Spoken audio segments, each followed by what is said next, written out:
الحمد لله نحمده ونستعينه ونستغفره ونؤمن به ونتوكل عليه ونعوذ بالله من شرور أنفسنا ومن سيئات أعمالنا من يهده الله فلا مضل له ومن يضلله فلا هادي له وأشهد أن لا إله إلا الله وحده لا شريك له لا وزير له ولا نذير له ولا مشير له وأشهد أن سيدنا وسندنا وحبيب ربنا وطبيبنا وطبيب أرواحنا وأفضلنا وأجملنا وأحسننا وأغلانا ومولانا محمدا عبده ورسوله الذي بلغ الرسالة وأدى الأمانة ونصح الأمة وكشف الغمة الذي جعله الله أعلم الأولين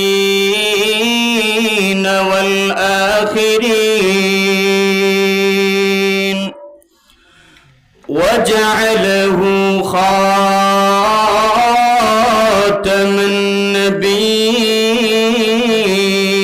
النبيين صلى الله تعالى عليه وعلى سائر إخوانه من النبيين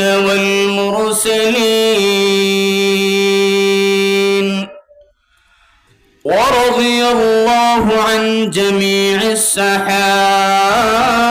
الغر الميامين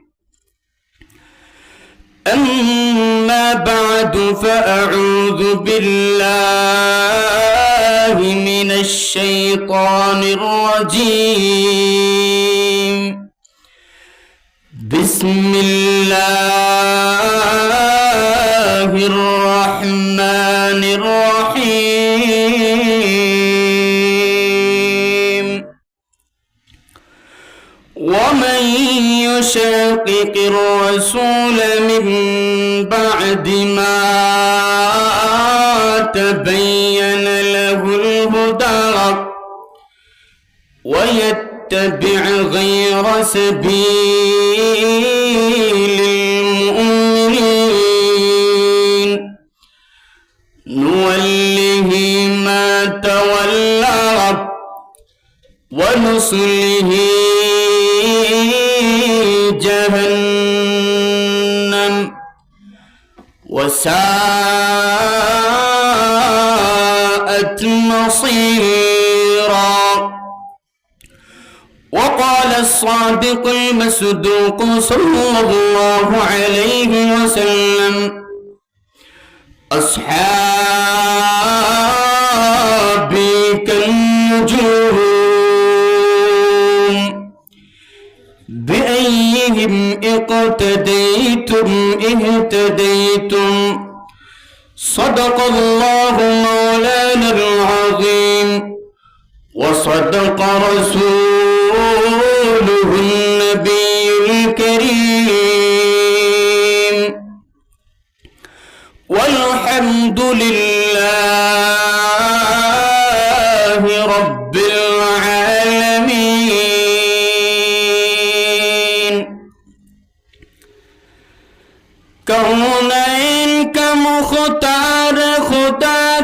तुमको बनाया,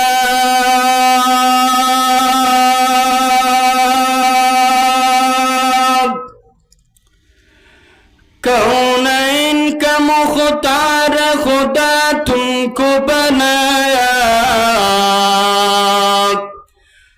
उम्मत की निगहबान खुदा तुमको बनाया, उम्मत की निगहबान खुदा तुमको बनाया। या रब मेरे आंखों में समा जाए मदीना,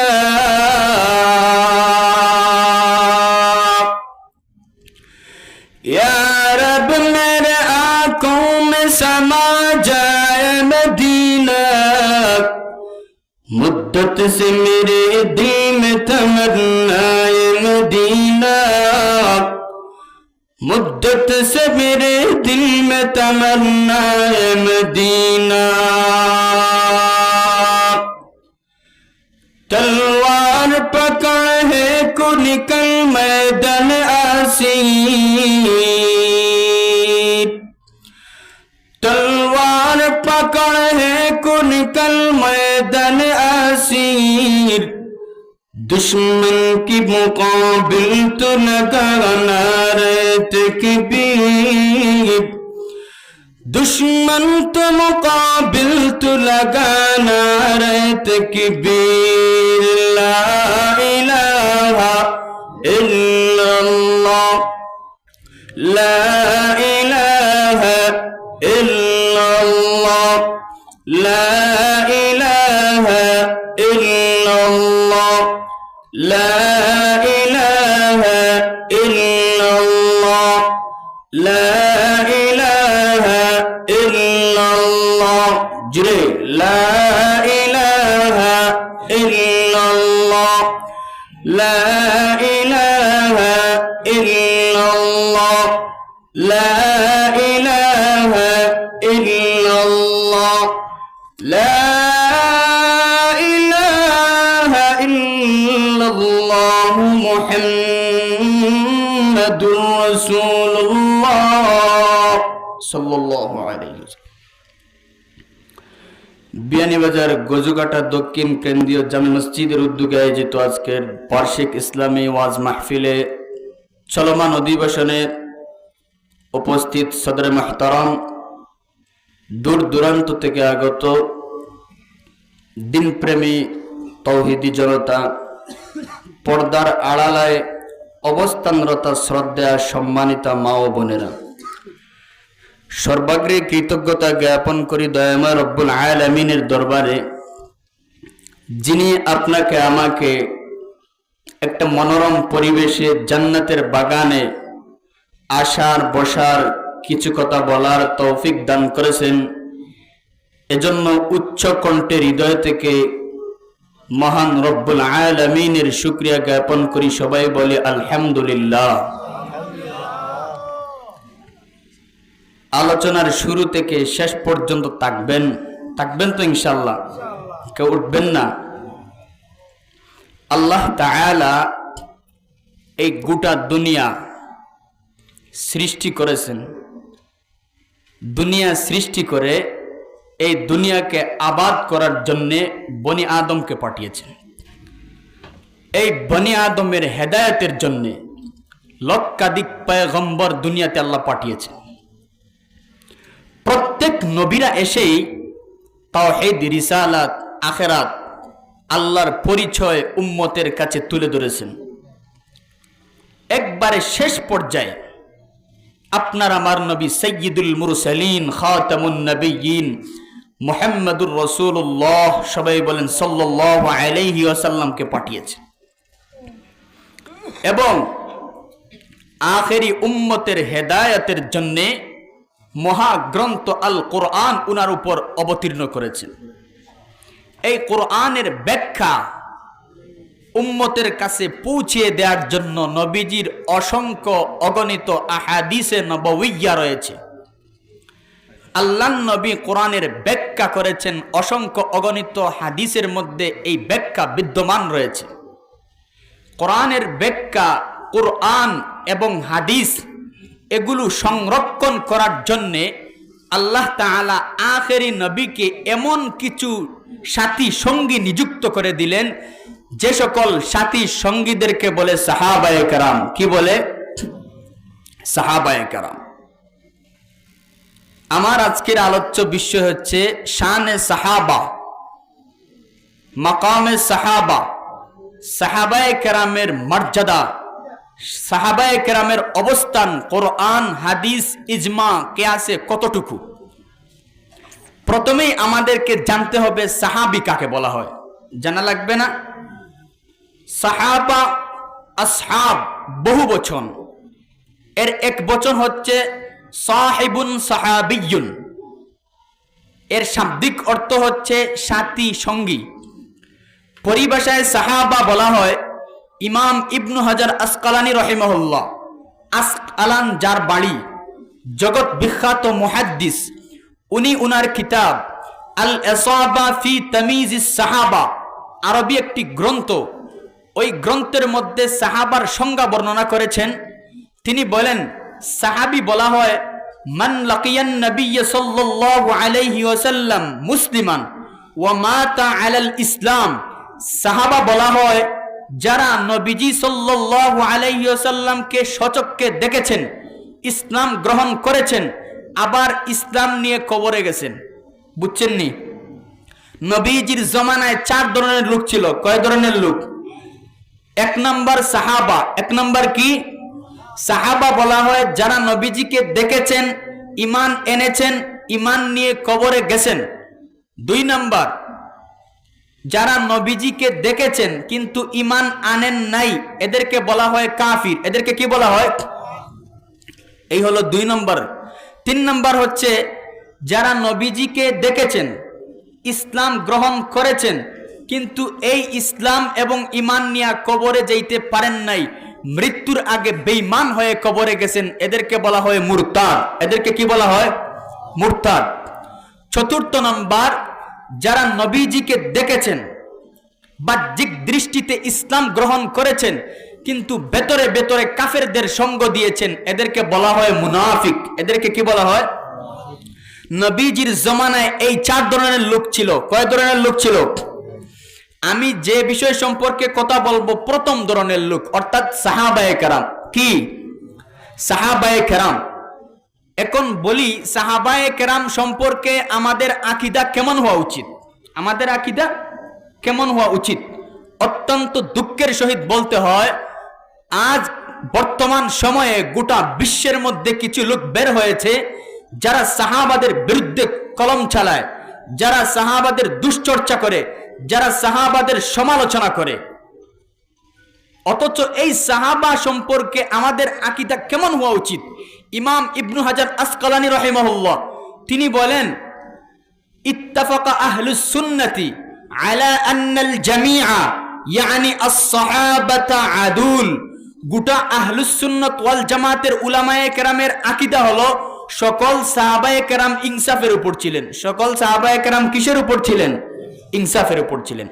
ইমাম ইবনু সালাহ রাহিমাহুল্লাহ তাখাসসুস ফি উলুমিল হাদিস একটি বিভাগ, ওই বিভাগের একটি গ্রন্থের নাম মুকাদ্দিমাতু ইবনু সালাহ। ওই কিতাবে বলা হয়, ইন্নাল উম্মাতা মুজতামিআতুন আলা তা'দিলি জামিইস সাহাবা। সকল সাহাবায়ে কেরাম ইনসাফের উপর ছিলেন। সকল সাহাবায়ে কেরাম কিসের উপর ছিলেন? ইমাম নববী রাহিমাহুল্লাহ যিনি তাকরীর কিতাব লিখেছেন, মুসলিম শরীফের শরহ লিখেছেন, তিনি বলেন আস-সাহাবাতু কুল্লুহুম আদুল। সকল সাহাবায়ে কেরাম ইনসাফের উপর ছিলেন। সকল সাহাবায়ে কেরাম কিসের উপর ছিলেন? এই যে 3 হাদিস জগতের সম্রাটের নাম বললাম, এদের নাম ছাড়া হাদিস গবেষণাই চলে না। উনারা বলেছেন সকল সাহাবায়ে কেরাম ইনসাফের উপর ছিলেন। কিসের উপর ছিলেন?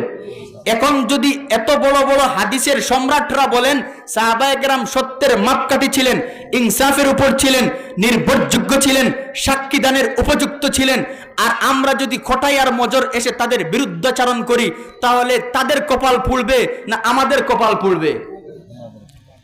এখন আসি আল্লাহ তাআলা সাহাবী সম্পর্কে কি বলেন, সাহাবাদের মাকাম অবস্থান সম্পর্কে আল্লাহ কি বলেন। আল্লাহ বলেন وَمَن يُشَاقِقِ الرَّسُولَ مِن بَعْدِ مَا تَبَيَّنَ لَهُ الْهُدَى আল্লাহ রাব্বুল আলামিন বলেন নবী উম্মতকে জানিয়ে দেন হেদায়েত স্পষ্ট হওয়ার পরে যখন কোরআনের বাণী উম্মতের কাছে চলে আসলো একবারে দুধের মতো স্পষ্ট পানির মতো স্পষ্ট এত কিছু মানুষ জানার পরেও সাহাবায়ে কেরামের মর্যাদা জানার পরেও যারা রাসূলের বিরোধিতা করে ওয়ায়াত্তাবি' গায়রা সাবিলিল মুমিনিন আল্লাহ নবী বলেন উম্মত আল্লাহ জানিয়ে দিয়েছেন ওয়ায়াত্তাবি' গায়রা সাবিলিল মুমিনিন এই আয়াতের মধ্যে আল মুমিনিন দ্বারা প্রথম মিস্তাক হচ্ছেন সাহাবায়ে কেরাম আল্লাহ রাব্বুল আলামিন বলেন নবী উম্মতকে জানিয়ে দেন যারা মুমিনিন অর্থাৎ সাহাবায়ে কেরামের মত এবং পথ ব্যতি রেখে অন্য পথে চলতে চায় সাহাবাদের বিরুদ্ধাচরণ করতে চায় তাদের দুশ্চর্চা করতে চায়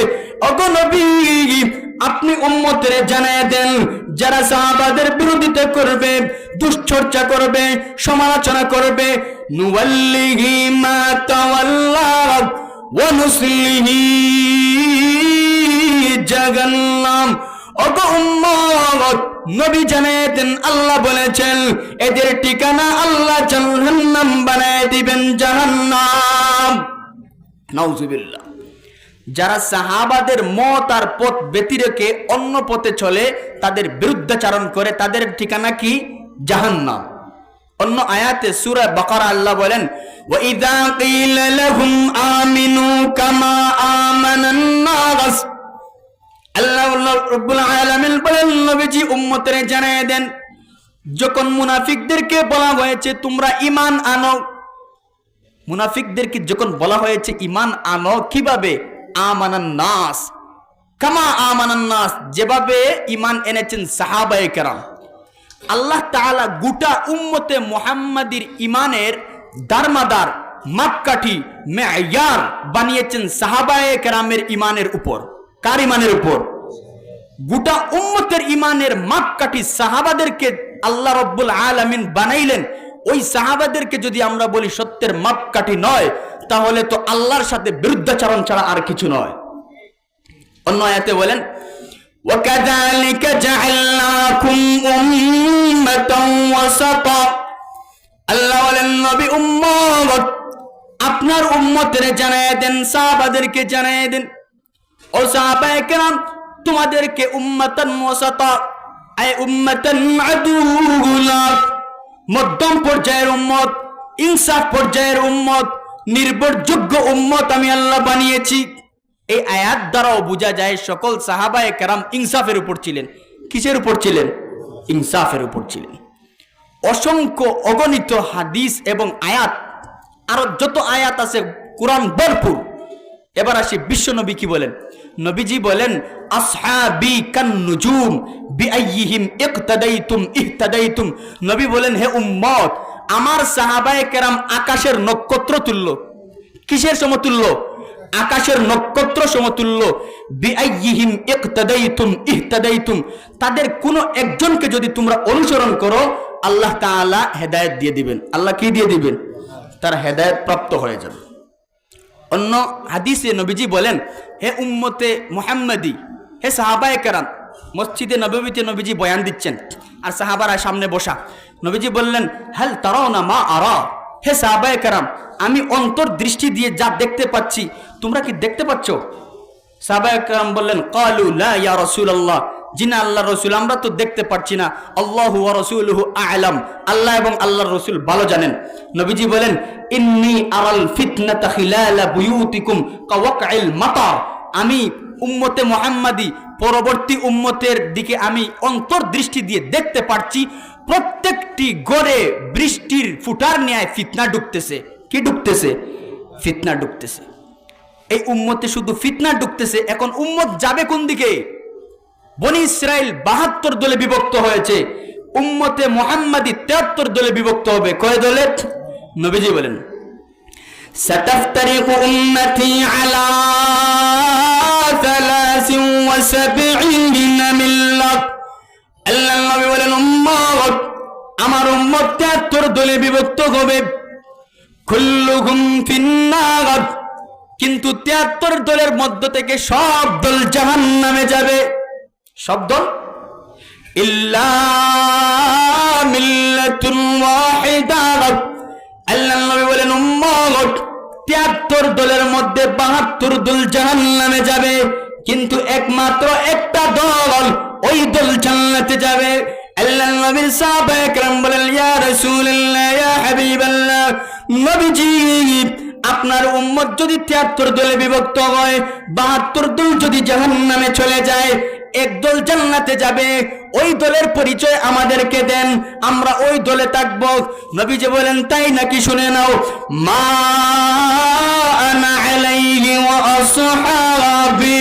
আল্লাহর নবী বলেন উম্মত 73 দল বিভক্ত হবে আমার উম্মত, 72 দল জাহান্নামে যাবে, এক দল জান্নাতে যাবে।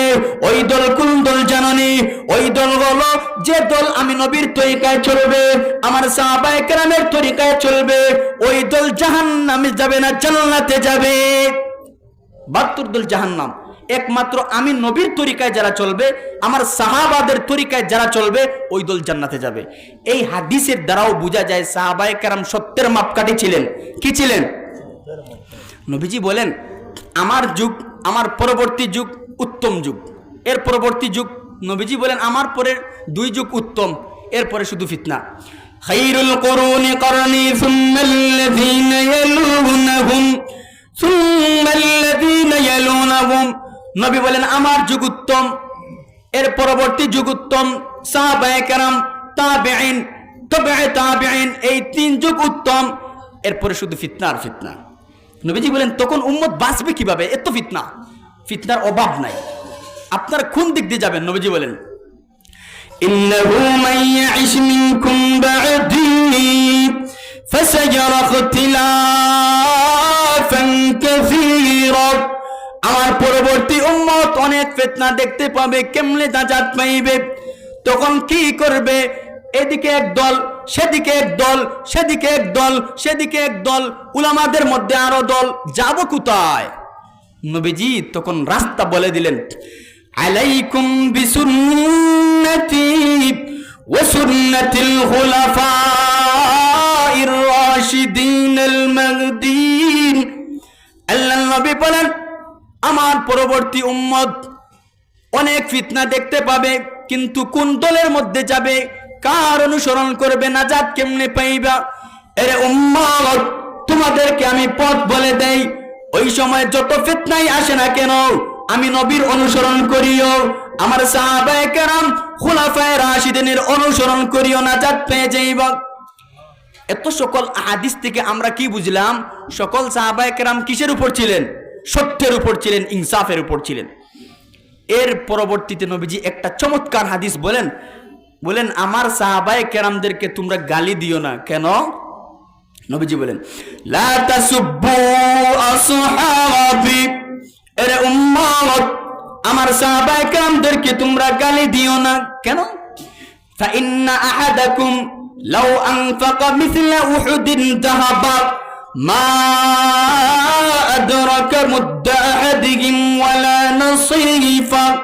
এরে উম্মত আমার সাহাবায়ে কেরামদেরকে তোমরা গালি দিও না। কেন? জানোনি আমার সাহাবায়ে কেরাম যদি এক মুষ্টি খাবার আল্লাহর রাস্তায় সদকা করে, তাহলে এই সদকার সওয়াব এত পর্যন্ত আল্লাহর কাছে এত বেশি, এত বেশি। তোমরা যদি কেউ উহুদ পাহাড় পরিমাণ স্বর্ণ আল্লাহর রাস্তায় সদকা করো, তবু এক মুষ্টি সদকার সম পরিমাণ সাহাবায়ে কেরামের মতো সওয়াব পাইবা না। কেন? সাহাবাদের এত মর্যাদা কেন? কয়েকটা চমৎকার হাদিস শুনাই যে সাহাবাদের মর্যাদা এত বেশি কেন। কারণ সাহাবারা দ্বীনের জন্যে, ইসলামের জন্যে, কোরআনের জন্যে, নবীজির জন্যে নিজের জীবন বিসর্জন দিয়েছেন। বিবির দিকে তাকান নাই, বাচ্চার দিকে তাকান নাই, স্বামীর দিকে তাকান নাই, স্ত্রীর দিকে তাকান নাই, ভাইয়ের দিকে তাকান নাই, সব সময় দ্বীনের জন্য নিজের জীবনকে বিলীন দিতে চাইতেন। চমৎকার একটা হাদিস শুনাই, আল ইসাবা ফি তামিজিস সাহাবা। ওই কিতাবের মধ্যে ইমাম ইবনু হাজার আসকালানী রাহিমাহুল্লাহ একটা চমৎকার হাদিস উল্লেখ করেছেন। কি হাদিস? যে এক সাহাবী উহুদের যুদ্ধের ময়দানে 70টা তীরের আঘাত সহ্য করে জান্নাতের গ্রাম পাইছেন। কি পাইছেন? সাহাবীর নাম হলো সাদ ইবনুর রবি। সাহাবীর নাম কি? সাদ ইবনুর রবি। এই হাদিসটা বর্ণনা করেছেন যায়েদ ইবনে সাবিত। নবীজি উহুদের যুদ্ধের দিন হযরত যায়েদ ইবনে সাবিতকে বলেন, যায়েদ এদিকে আসো, একটু যাও, উহুদের যুদ্ধে আমার সাদ ইবনে রবি কাফেরদের সামনাসামনি হচ্ছে, তাদের সাথে যুদ্ধ করছে, একটু দেখে আসো আমার সাদ ইবনে রবির অবস্থাটা কেমন। যাও। কিন্তু নবীজি যখন যায়েদকে পাঠাইয়া দিলেন, যায়েদ দৌড় দিচ্ছেন। নবীজি বললেন, যায়েদ একটু দাঁড়াও দাঁড়াও, ইন রাআইতাহু ফাআকরিহু মিন্নিস সালাম। এরে যায়েদ, যদি উহুদের ময়দানে তুমি আমার সাহাবী সাদ ইবনে রবিকে পাও, আমি নবীজির পক্ষ থেকে সালামটা পৌঁছে দিও। আল্লাহর নবীর সাহাবী যায়েদ উহুদের যুদ্ধের দিন তিনি চলে গেলেন উহুদের ময়দানে। গিয়ে বলেন তিনি, ফাজআলতু আতুফু বাইনাল কাতলা ফাআসাবতুহু ওয়া বিহি 70 যারবা। আল্লাহর নবীর সাহাবী হযরত যায়েদ ইবনে সাবিত উহুদের যুদ্ধের দিন মাঠে চলে গেলেন।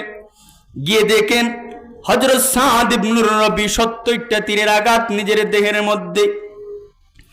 ওই সময় হযরত যায়েদ ডাক দিয়ে বলেন, এরে সাদ ইবনে রবি, ইয়াকরাউ আলাইকাস সালাম।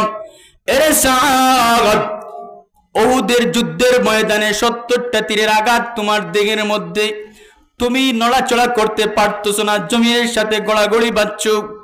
আল্লাহর নবী তোমাকে সালাম দিয়েছেন। হযরত সাদ ইবনে রবি এই কথা শোনার সাথে সাথে তিনি 70টা তীরের আঘাত, এরপরেও তিনি যেমন সুস্থ হয়ে গেলেন, তিনি একটু ঝাঁকি দিয়ে উঠে গেলেন। উঠে বলেন, ওয়া আলাইকা ওয়া আলা রাসূলিল্লাহিস সালাম। এরে যায়েদ, যাও যাও আমার নবীকে জানিয়ে দিবা, আমার নবীকে গিয়ে আমার পক্ষ থেকে সালামটা পৌঁছে দিবা। আমি 70টা তীরের আঘাত, এগুলাকে আমি কোনো আঘাত মনে করি না, তুমি জানিয়ে দিও, নবীজিকে আমার সালাম পৌঁছে দিও। ওই সময় যায়েদ বলেন, আল্লাহর নবী একটা কথা বলেছেন। কি বলেছেন? ইয়াকুলু লাকা রাসূলুল্লাহি কাইফা তাজিদুকা।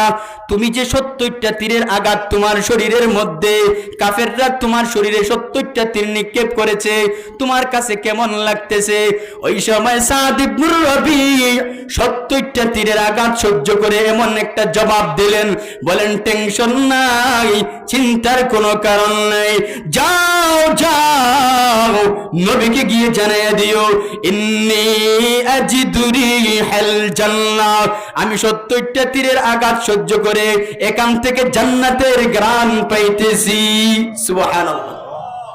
এরা ছিলেন সাহাবায়ে কেরাম। এরা কে ছিলেন?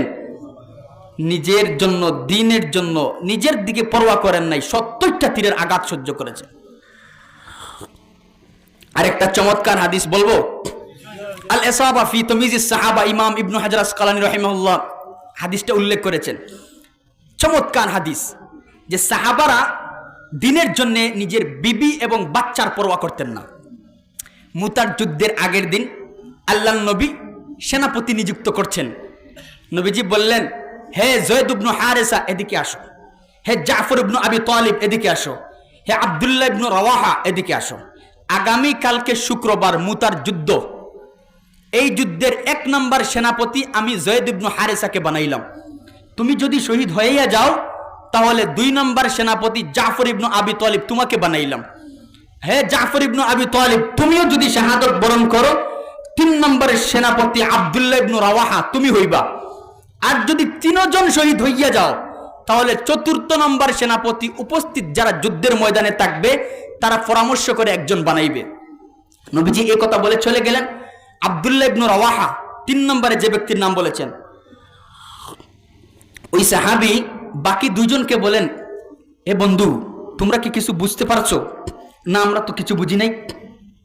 ওই সময় আব্দুল্লাহ ইবনে রাওয়াহা বলেন, আমার বুঝতে বাকি নেই, বন্দুক থেকে যদি কেউ গুলি মারে এটা মানুষের উপর টার্গেট করলে মিস হয়ে যায় অনেক সময়, কিন্তু আল্লাহর নবী বিশ্বনবী সাল্লাল্লাহু আলাইহি সাল্লামের জবান দিয়ে যে কথা বের হয় কোনোদিন মিস হয় না।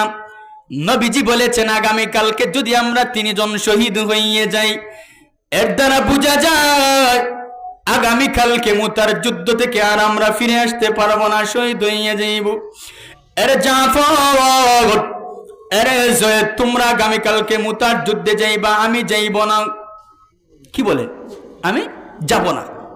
আব্দুল্লাহ ইবনে রাওয়াহা নবীজির সাহাবী, আমি কিন্তু যাব না। কেন তুমি যাইবা না? বলে আমি জানি আগামী কালকে শুক্রবার, শেষ জুমা। আমার বড় তামান্না, আমার বড় আশা, আমি শেষ জুমাটা মায়ার নবীজির পেছনে পড়ব।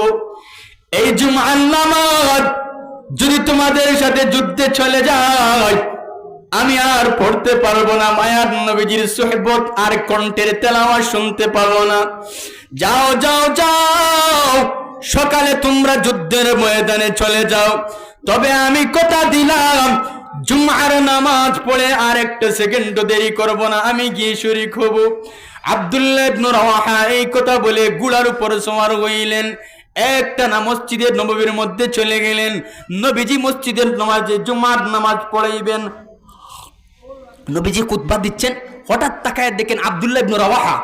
নবীজি রাগান্বিত হয়ে গেলেন, আমি না ওই ব্যক্তিকে, সাহাবীকে যুদ্ধের সেনাপতি বানাইলাম, সে দেখি যুদ্ধে না গিয়ে জুমার নামাজে। নবীজি রাগান্বিত হয়ে গেলেন, জুমার নামাজ পড়াইলেন, আর আব্দুল্লাহ ইবনে রাওয়াহাকে বললেন এদিকে আসো। এরে আব্দুল্লাহ, তোমাকে না আমি যুদ্ধের সেনাপতি বানাইলাম, তুমি কি যুদ্ধে যাও নাই?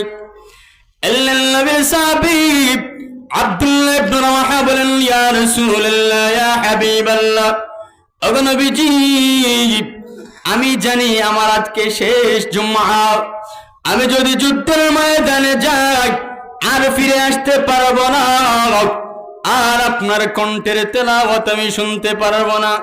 আমার শেষ তামান্না আপনার পেছনে আমি জুমার নামাজ পড়ব। ওগো নবীজি, আপনি আমাকে মুনাফিক ভাববেন না, আমাকে আপনি ইসলামের দুশমন ভাববেন না, আমি জুমার নামাজ পড়েই চলে যাব। নবীজি ওই সময় কি বলেছেন জানেন? ইমাম ইবনে হাজার আসকালানী বলেন, নবীজি বলেছেন, লাউ আদরাকতা মা ফিল আরদি জামিআ ওয়া আনফাকতাহু ফি সাবিলিল্লাহ। এরে আব্দুল্লাহ, সমগ্র দুনিয়ার সম্পদের মালিক যদি তুমি হয়ে যাও, আর এই সম্পদ যদি তুমি আল্লাহর রাস্তায় সদকা করো, মা আদরাকতা ফাজল গাদওয়াতিহিম। এরে আব্দুল্লাহ, তাহলে আমার কথা মেনে, আমি নবীজির কথা শুনে সকালে যে 2 সাহাবী চলে গেলেন, এরা সকালে গিয়ে যে সওয়াব অর্জন করেছে, তুমি গোটা দুনিয়ার সম্পদ আল্লাহর রাস্তায় সদকা করলে তাদের সমপরিমাণ সওয়াব পাইবা না। আব্দুল্লাহ ইবনে রাওয়াহা কষ্ট পেয়ে গেলেন, হায় হায়, চাইলাম নিজের লাভ করব, নিজের ক্ষতি হয়ে গেল। আব্দুল্লাহ ইবনে রাওয়াহা ঘোড়ার উপর উঠলেন, আর দেরি নেই, যুদ্ধের ময়দানে যাবেন।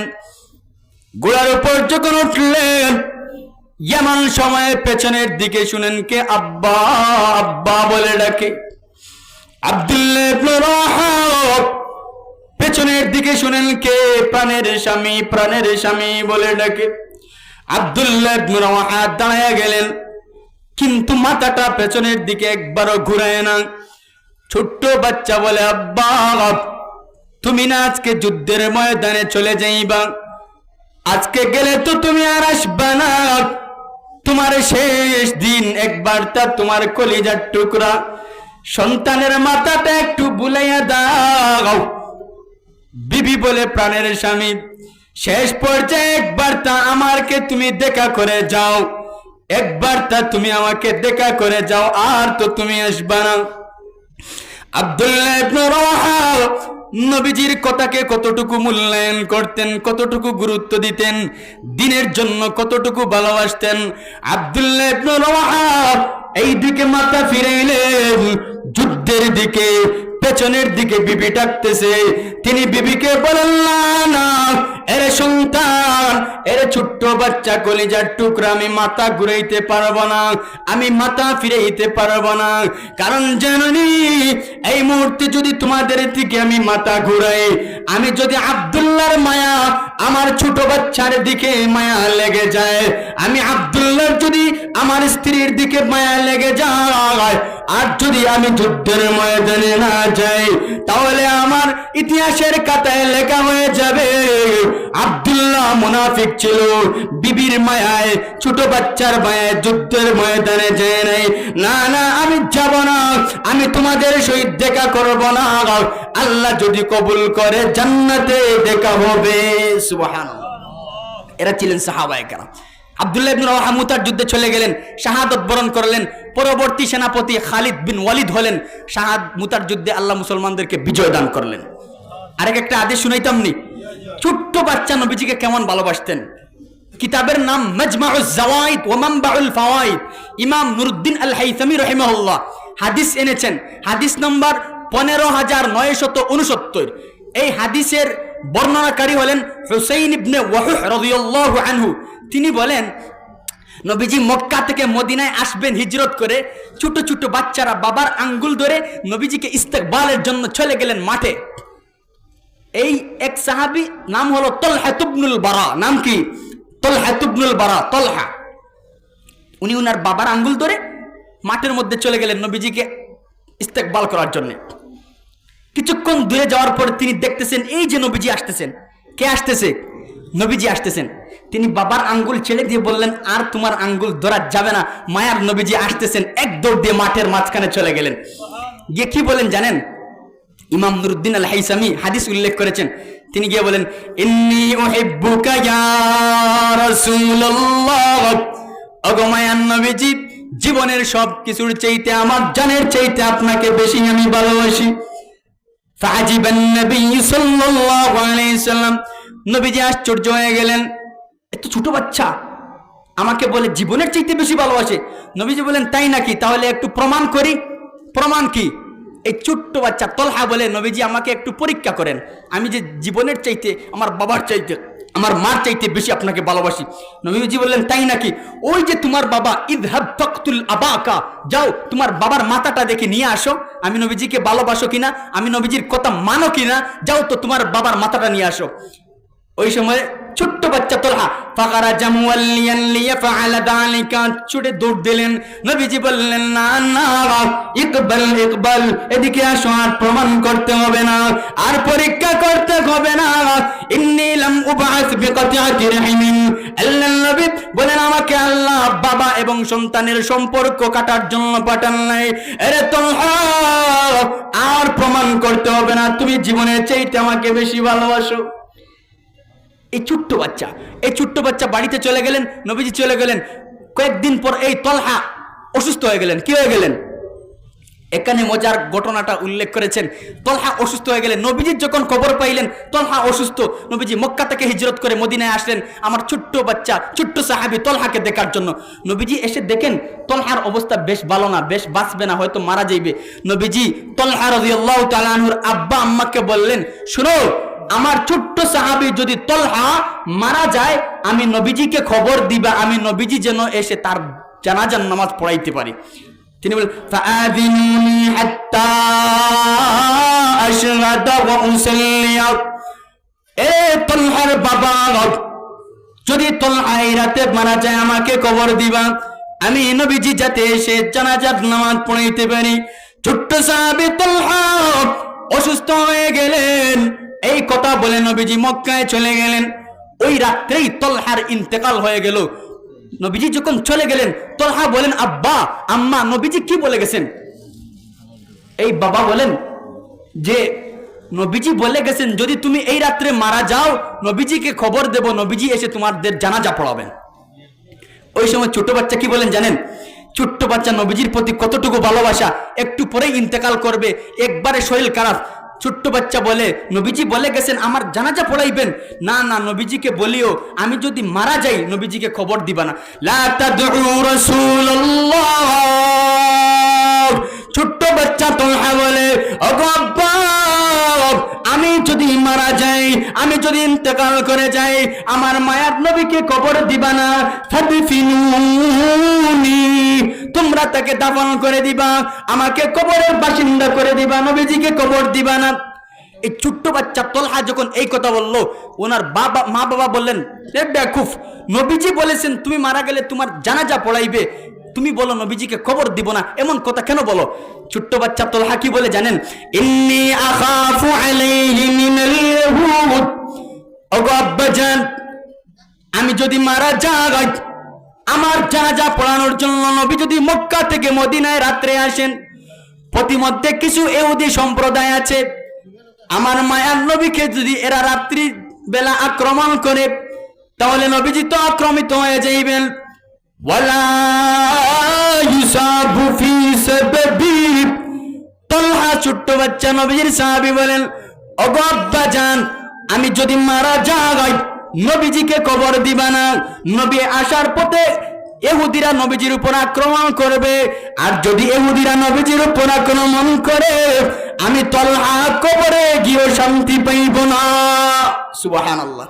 ছোট্ট বাচ্চা বলে, আমি যদি মারা যাই, নবীজিকে যদি খবর দাও, নবীজি আসতে যদি ইহুদিরা নবীজির উপর আক্রমণ করে, আমি তলহা কবরে গিয়েও শান্তি পাবো না, অতএব আমি যদি মারা যাই, আমার দাফন কাফন আপনারাই করবেন, নবীজিকে খবর দিবেন না।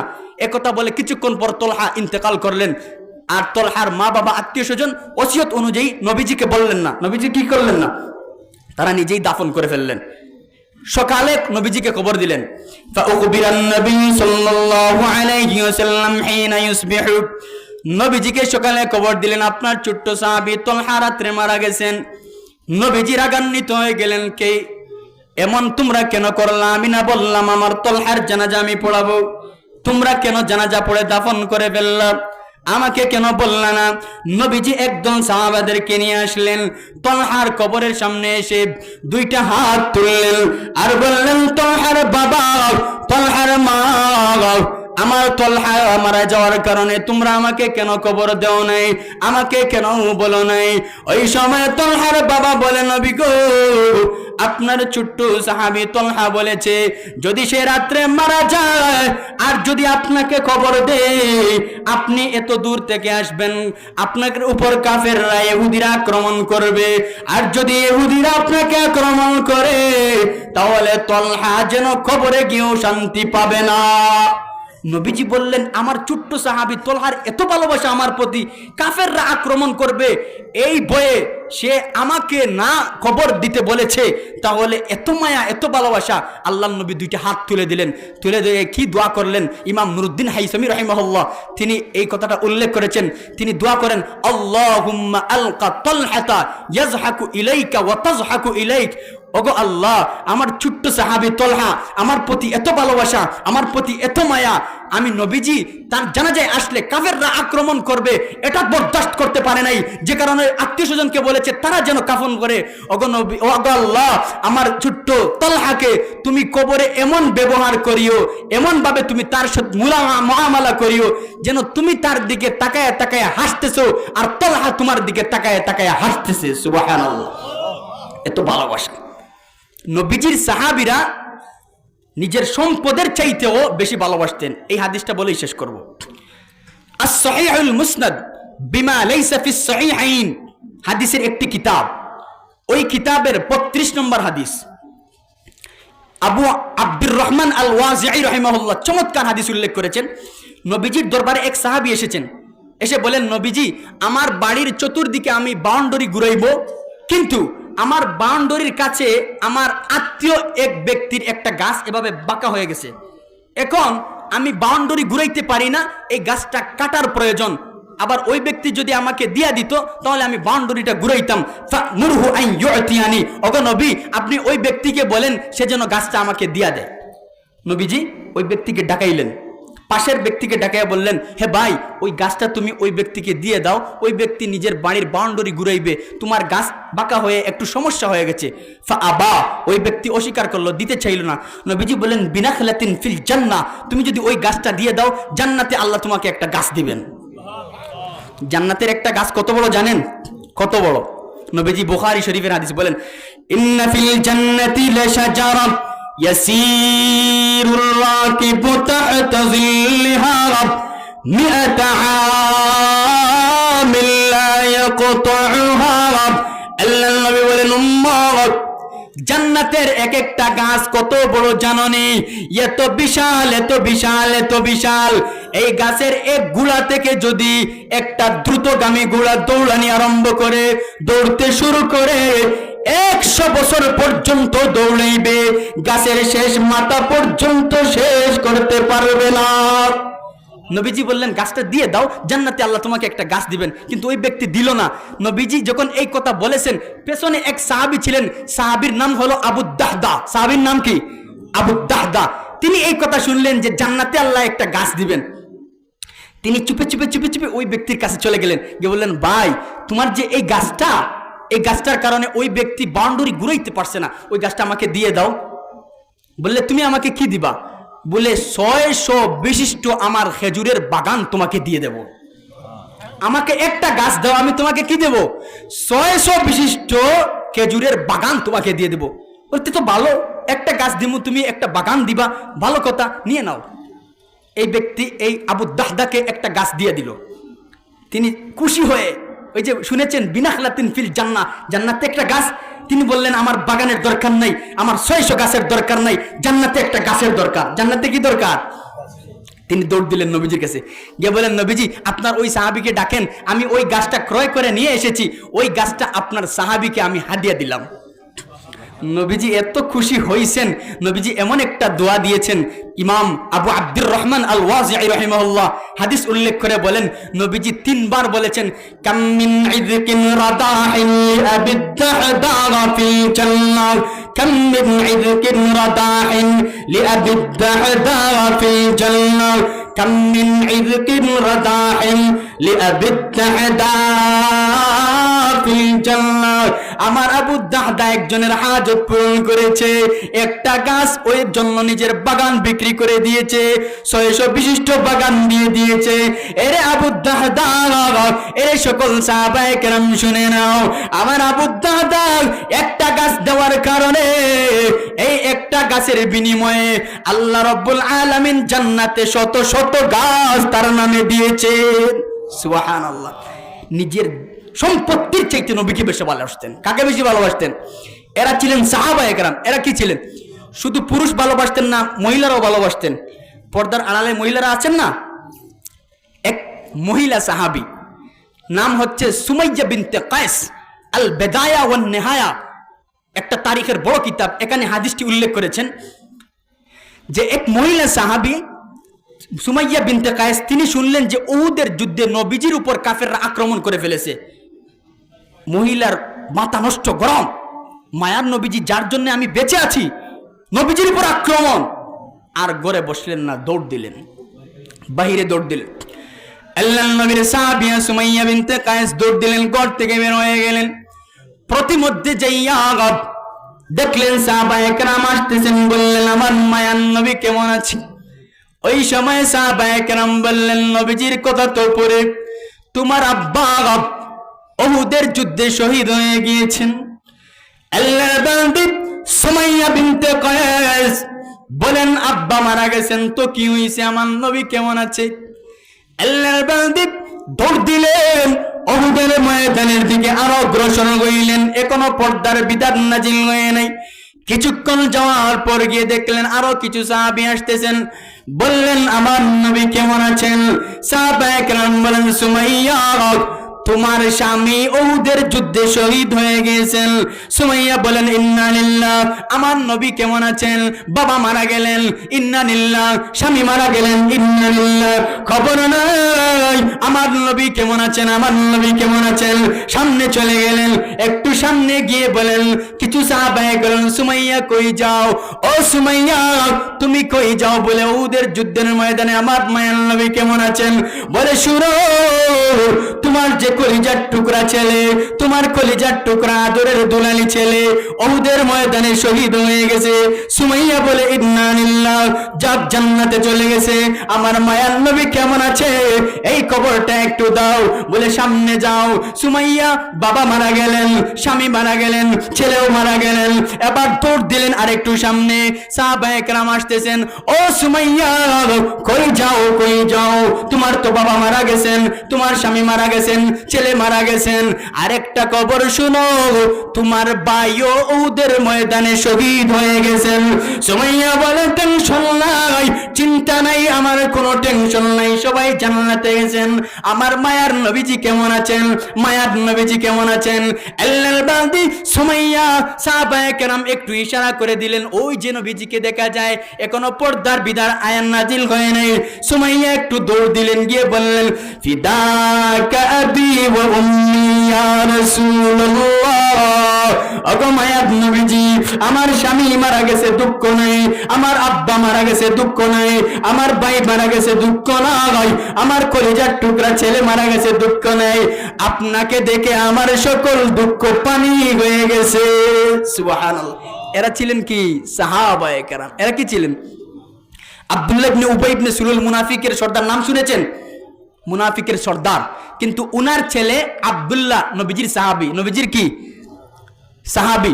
মাজমাউজ জাওয়াইদ ও মানবাউল ফাওয়াইদ, ইমাম নুরউদ্দিন আল হাইসামি রাহিমাহুল্লাহ, হাদিস নম্বর 15661, এই হাদিস উল্লেখ করেছেন। হাদিসের বর্ণনাকারী আবু হুরায়রা রাদিয়াল্লাহু আনহু, তিনি বলেন, নবীজি একদিন মাররা রাসূলুল্লাহ সাল্লাল্লাহু আলাইহি ওয়াসাল্লাম ইয়াওমান বিআবদুল্লাহ ইবনে উবাই, একদিন আব্দুল্লাহ ইবনে উবাই ইবনে সালুলের কাছ দিয়ে নবীজি যাইতেছেন, আর নবীজির সাথে আব্দুল্লাহ ইবনে উবাই ইবনে সালুলের ছেলে আব্দুল্লাহ সাহাবী যাইতেছেন।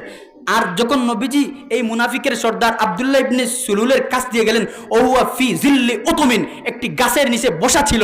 নবীজি যখন পাশ দিয়ে যাচ্ছেন, তখন ওই ব্যক্তি বলে, কাব্বারা আলাইনা ইবনু আবি কাবশা, চি চি চি চি চি, মুহাম্মদের শরীরের বালু আমার গায়ে লেগেছে।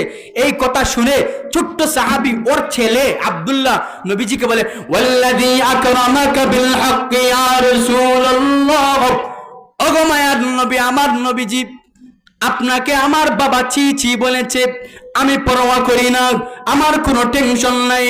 লা ইন শি'তা লা'তাইতুকা বিরাসি, আপনি যদি হুকুম দেন, এই মুহূর্তে আমার বাবার গর্দান আপনার সামনে আমি হাজির করে দেব। সুবহানাল্লাহ। এরা ছিলেন সাহাবায়ে কেরাম। এরা কি ছিলেন? এক মহিলা, তিনি যুদ্ধের মধ্যে কিছু দিতে চান নাই, উনার সব আত্মীয় স্বজন যুদ্ধে শহীদ হয়ে গেছেন। তিনি এক সাহাবীকে বলেন, শুনো, আমার তো কিছু নাই, আমি কি দেব? সমস্ত চুল উপড়ে ফেললেন, সমস্ত চুল উপড়ে ফেলে তিতি বলেন না, এভাবে তিতি বলে লাঠি বানাইয়া বললেন, এইটা নাও, এটা লাঠি হিসাবে যুদ্ধের ময়দানে ব্যবহার করিও। নবীজির যুদ্ধে আমি দিতে পারি নাই, আমি যেতে পারবো না, আমার সব শহীদ হয়ে গেছেন, আমার চুল যদি সাক্ষী দেয় আমি আল্লাহর দ্বীনের জন্য ভালোবেসেছি। সুবহানাল্লাহ। এত কষ্ট করেছেন সাহাবায়ে কেরাম। আর আজ অত্যন্ত দুঃখের সহিত বলতে হয়, এই সাহাবায়ে কেরামদেরকে নিয়ে কিছু মানুষ লেখালেখি করে, তাদের বিরুদ্ধাচারণ করে, তাদের বিরুদ্ধে কলম চালায়, আর যারা বিরুদ্ধাচারণ করে তাদের নাম নিলে আমাদেরকে তারা গালি দেয়।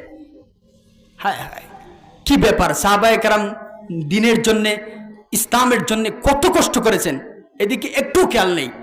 হযরত খুবাইব রাদিয়াল্লাহু তাআলা আনহু, নাম শুনেছেন? আল্লাহ নবী সাল্লাল্লাহু আলাইহি ওয়াসাল্লামের কাছে কিছু লোক এসেছেন, আজল আর কারা, বুখারী শরীফের বর্ণনা। এই দুই গোত্রের কিছু লোক এসে বলেন, নবীজি, আমাদের এখানে কিছু লোক মুসলমান হয়েছে, আপনি কিছু সাহাবা আমাদেরকে দেন, তারা দ্বীনের শিক্ষা দিবেন। গিয়ে নবীজি 10 জন সাহাবা দিলেন। কয়জন সাহাবা দিলেন? 10 জন সাহাবা দিলেন, যাও এদেরকে নাও, এরা দ্বীনের শিক্ষা দিবে।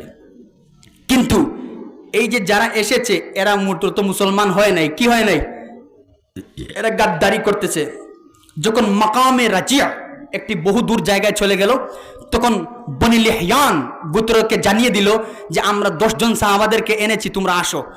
বনি লিহয়ান 200 তীরন্দাজ 200 ব্যক্তিকে তীর দিয়ে পাঠিয়ে দিল। এই 10 জন সাহাবাদের মধ্যে নেতা ছিলেন আসিম ইবনু সাবিত আল আনসারী।